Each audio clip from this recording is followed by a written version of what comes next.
안녕하십니까. 배정한자 43번째 풀이 시간입니다.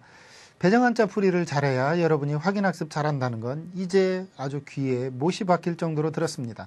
그래서 그런지 못 빼느라고 했었죠. 네, 중요한 거는요. 한자가 가지고 있는 재미있는 뜻입니다. 꼭 한 뜻만 있는 건 아니에요. 여러 뜻이 있어요. 그런데 그 여러 뜻 속에 그 글자는 이해되고 있습니다. 같이 보겠습니다. 어떤 자가 어떻게 이해되는지 첫 자 보도록 하죠. 말씀원 옆에 선비언자다. 즉 말 중에서 선비 입에서 나온 것이라는 데서 상말언자 또는 속담언자입니다. 선비들이 말할 때는 비유를 하죠. 속담을 많이 들읍니다. 그런데 그 속담이 저작거리로 나오면 이게 상말이 되는 경우가 많더군요. 어쨌든 속담언자입니다. 언해 그러면 한문을 한글로 풀이한 것을 언해라고 그러죠. 그런데 왜 이렇게 낮잡아서 이렇게 얕잡아서 말했을까요? 우리말을 풀어주는 한글을 가지고 언해다. 얕잡아서 한 말이 아니죠. 속담처럼 이해하기 쉽도록 풀어준 것, 그러한 뜻으로 언해라고 그랬는데 언제부턴가 이게 상말언이라는 뜻 하나만 알았던 많은 사람들이 이거 쌍말, 막말한 거 아니야? 뭐 이렇게 된 겁니다. 절대로 언해라는 뜻은 막말한 거는 아니죠. 선비들이 속담으로 좀 낮춰볼 수는 있었겠지만 상말은 아닙니다. 네, 또 다른 글자 보도록 하죠.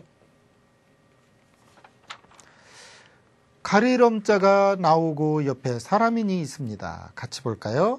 사람인 옆에 가리럼, 즉 나엄자입니다. 사람들 속에서 문득 돌아보게 되는 것이 있는데 그건 누구냐면 나 자신입니다. 그래서 이걸 나엄이라고 그러는데 인명자로 쓰일 뿐이지 요즘은 지시대명사처럼 인칭대명사로는 거의 쓰이지가 않습니다. 즉 사람들 속에 문득 돌아보게 되는 것은 사람이 아니라 자기 자신이죠. 사실입니다.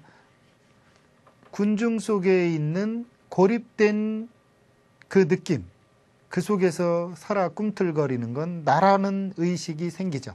이것이 자기 자신을 돌아보는 길입니다. 나엄은 그렇게 만들어졌습니다. 또 다른 글자 보도록 하죠.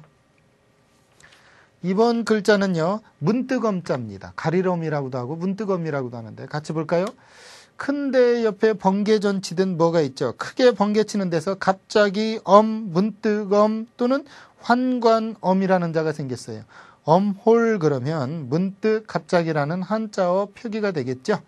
그런데 이 문득엄자를 자세히 보니까 큰데 밑에 번개치는 모양이죠. 그러니까 번개가 크게 퍽 치고 나면 이렇죠.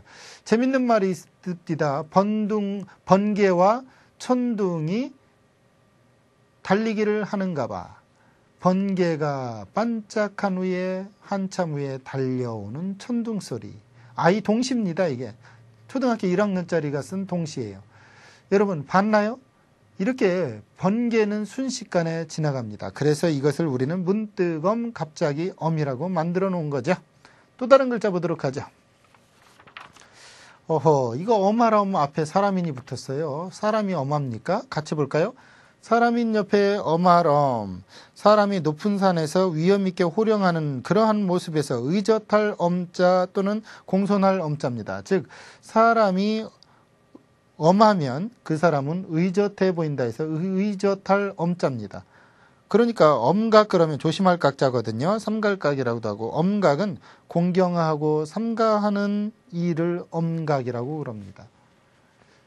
이 엄할 엄자를 보니까 입구가 두 개가 있어요. 그거는 위에 그 어떤 낭떠러지 위에 돌멩이 모양이고 그 밑에 감이 올라가기 어려운 모양이 있죠. 엄하람입니다. 그런데 그 앞에 뭐가 와요? 사람인이 오죠. 그래서 의젓할 엄자가 된 겁니다. 또 다른 글자 보도록 하죠.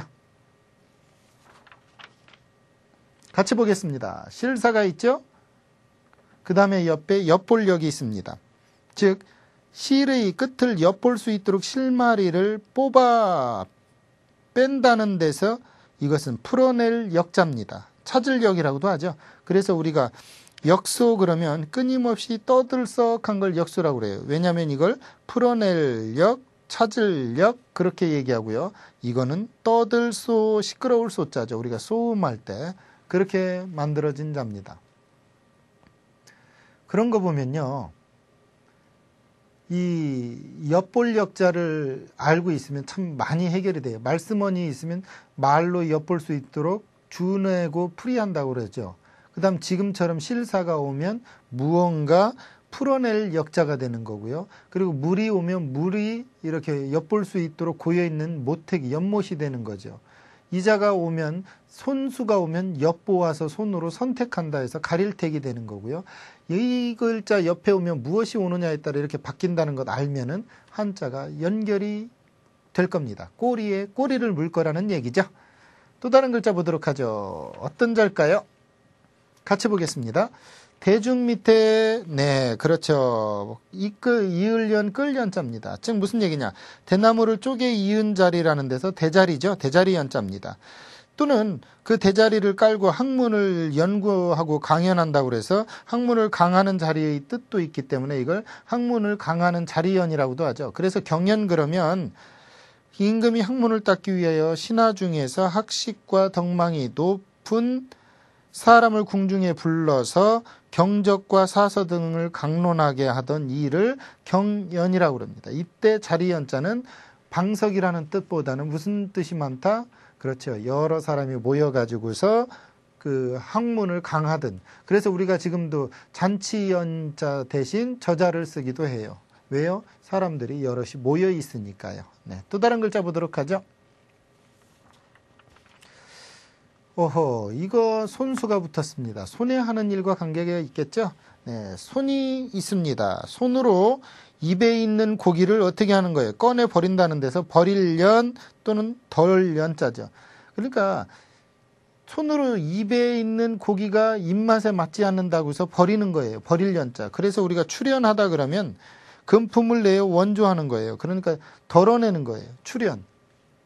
그런데 이때 넓을 연자를 쓰면 또 말이 달라지는 겁니다. 연기할 때 쓰는 자를 쓰면 달라진다는 거예요. 저 출연은 뭐냐면 조금씩 각출해서 내듯 이렇게 거두어내는 것을 출연이라고 한다는 얘기죠. 또 다른 글자 보도록 하죠.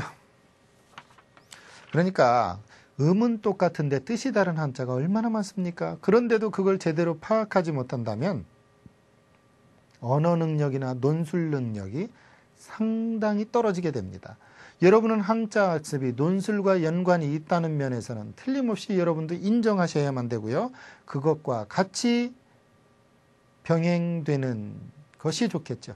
일기 쓸 때 간단한 단어들은 한자로 쓰고 가끔 옥편을 또는 국어사전을 찾아서 들춰보는 여유도 갖는 것도 좋겠죠. 이번 글자 같이 보면요. 나무목 옆에 끈을 딴 자입니다. 즉 무슨 얘기냐면 나무를 끊어 마룻대에서 도리 또는 보에 걸쳐지른 가늘고 긴 통나무라는 데서 석가래의 뜻을 나타내는 석가래 연자입니다. 우리가 그래서 연계판 그러면 석가래 위를 덮는 널판지를 연계판이라고 그래요. 이 석가래 연자는 결국은 무슨 뜻이냐면요. 아주 쉬운 뜻으로 나무를 잘라가지고 위에 보호 위에 얹어 놓는 나무를 석가래라고 그래요. 그러니까 우리가 옛날에 그 석가래를 잘 얹어야 지붕이 튼튼하다는 속담이 있듯 집안의 모든 자식이 석가래 역할을 하는 겁니다. 네, 이번 글자 그런 의미에서 보면요. 이 끈을 딴 자는 이렇게 잘라서 무언가 올려놓고 그 위에 다른 걸 놓을 수 있다라는 뜻을 더 겸했다는 것 이해하면 좋겠습니다. 또 다른 글자 보도록 하죠. 같이 보시죠. 주살익이라는 글자와 새조죠. 즉 무슨 얘기냐면 주살처럼 정확한 공격력을 가진 새 뭐예요? 솔개죠. 솔개연자입니다. 연비열악 솔개가 날자 물고기가 뛴다. 무슨 뜻입니까? 각기 본성을 발휘하여 만족한다는 거죠. 그러니까 천지자연의 모든 이치가 제 본성을 찾아서 조화롭게 사는 걸 연비여작이라고 그래요. 솔개가 하늘에서 빙글빙글 돌죠. 물고기는 연못에서 뛰놉니다. 각자의 천성에 맞는 거예요. 솔개는 하늘에서 살아야지 물속에 들어가면 솔개가 아니에요. 그죠? 그건 물개죠. 솔개가 아니고 물개입니다. 물에 들어가면. 이런 것처럼 제각각 자기의 천성과 본성에 맞게 자연성을 누리고 사는 걸 연비여작이라고 합니다. 네, 그다음 또 다른 글자 보도록 하죠. 이번 글자 어떤 글자가 될까요? 같이 보겠습니다. 불화 옆에 구덩이 함. 구덩이? 예, 그 무슨 뜻일까요?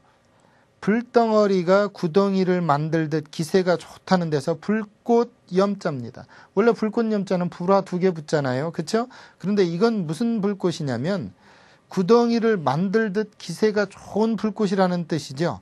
예를 들어 기염을 토하다 할 때 기염은 불꽃처럼 대단한 기세나 굉장한 호기를 기염이라고 그래요.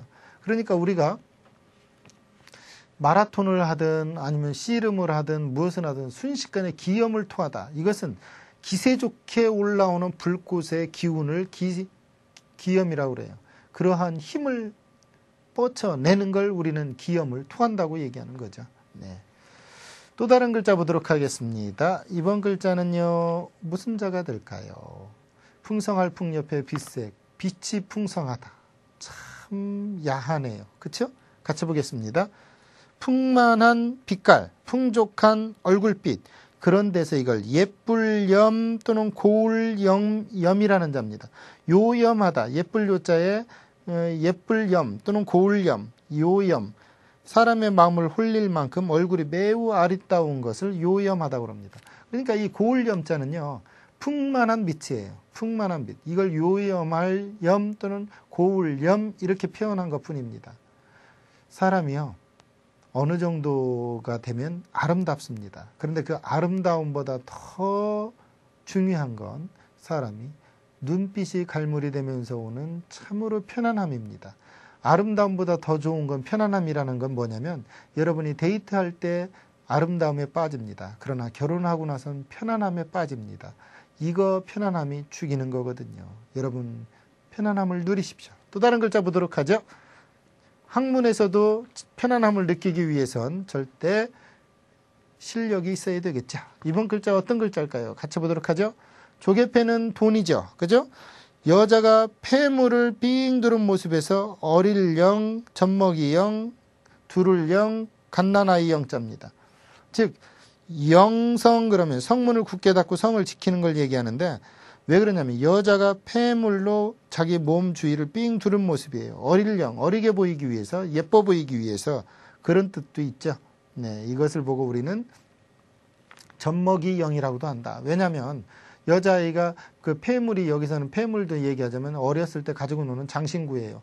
그 어렸을 때만 가지고 노는 거, 예를 들어 뭐 입에 빠는 거 또는 뭐 이렇게 하는 거 그런 것들을 조개패자의 모양을 2개를 쓴 겁니다. 갓난아이라는 얘기죠. 그래서 갓난아이 젖먹이 영자입니다. 네, 또 다른 글자 보도록 하죠. 벼화가 있으면 이건 세월이랑 관계가 있을 겁니다. 그런데다 해세까지 있네요. 같이 볼까요? 벼화는 곡식을 뜻하고요. 이 해세는 세월을 뜻하기도 하는데 즉 무슨 얘기냐면 곡식을 한 곳에 모아놓고서 추위와 적과 싸우면서 눈이 녹을 때까지 즉 세월이 갈 때까지 기다리다 보니 군형이나 옷이나 어떤 모든 것이 더러워졌다. 그래서 더러워질 예 또는 거칠 예라고 뜻하는 자입니다. 우리가 예초 그러면요. 한마디로 말하면 잡초입니다. 이것처럼요. 한자는 그 당시의 상황입니다. 이 더러울 예자는 더럽다란 뜻을 어떻게 만들 것인가 라는 의미가 있었을 건데 물에 관계된 더러울 오자가 있는가 하면 이처럼 세월에 더러워지는 것도 있습니다. 여러분 세월에 더러워지는 건 그 사람의 심정입니다. 마음부터 잡아야 되겠죠? 물에 더러워지는 건 씻으면 그만이니까요. 또 다른 글자 보도록 하겠습니다. 이번 글자는 끌 예자인데 끌어당긴다 이렇게 그런 뜻이 아니라 질질 끌다라는 뜻입니다. 같이 볼까요? 이 가로알이라는 뜻이 있고요. 그 다음에 이것은 창과의 변형 형태죠. 창을 끌듯 늘어지는 것을 당기는 데서 끌예 당길 예자입니다. 그러니까 이것은 갑옷의 모양이라고 해도 좋고 이건 창이라고 해도 좁니다. 이거 창을 거꾸로 놓은 거예요. 그걸 몸에 들고서 질질 끌고 가는 거예요. 끌 예자. 우리 예인선 그러면 강력한 기관을 갖추어서 딴 배를 끌고 가는 배를 예인선이라고 그래요. 끌 예자는 그렇게 만들어졌습니다. 끌어당긴다는 얘기죠. 끌린 당길인 자하고 비슷해요. 당길이는 내 쪽으로 당기는 거고 끌린 자는 그것을 끌고 저쪽으로 당겨서 가는 겁니다. 이해됐나요? 예. 또 다른 글자. 이번 시간의 마지막 글자 어떤 자일까요? 옷과 관계가 돼 있겠네요. 왜냐고요? 오디가 있잖아요. 짐작이 되죠? 같이 볼까요? 오디에 무슨 자입니까? 빛날 경자죠. 즉 옷의 빛나는 부분이라는 데서 이것은 옷자락. 그렇죠? 우리가 옷자락 부분에는 장식을 하잖아요. 그 옷단이 터지지 말라고. 그래서 옷자락 예라고도 하고 그 옷자락에 터지지 말라고 있는 것처럼 뒤를 이어준다 해서 후손예라고도 하고 옷자락의 그 끝부분처럼 변방이다 해서 변방예라고도 합니다. 후손예자로 여러분은 더 많이 외우겠죠? 예주 그러면 뭐냐면 먼 후손을 얘기합니다. 그런데 이 자손주자라고 하는 이 자는 투고주라고 여러분이 헷갈릴 수도 있어요. 자손주자는 이처럼요. 다 달월이 닫았습니다. 그런데 투고주자는 달월이 여기가 터져 있습니다. 이것이 다른 점이에요. 투고주자는 달월이 터져 있고요. 자손주자는 달월이 붙어 있다는 것. 알아두셔야만 여러분이 이 글자를 해결할 수 있습니다. 그러면 후손이라는 먼 훗날에 후손도 포함하고 있다는 것 알면 되겠습니다. 그러니까 후손 예자도 있다는 거죠. 여러분, 옷자락 예만 알면 안 돼요. 이처럼 한자는요, 한 자락, 그 한 글자마다 여러 가지의 뜻이 있는데 어떤 거랑 합쳐지냐에 따라서 뜻도 약간 바뀐다는 것 알면 더 좋겠지요. 오늘 강의는 여기까지입니다, 여러분. 다음 배정한자 시간에도 여러분이 이해와 원리로서 깨우침이 더 많아지시길 바라면서요. 다음 시간에 뵙도록 하죠. 감사합니다.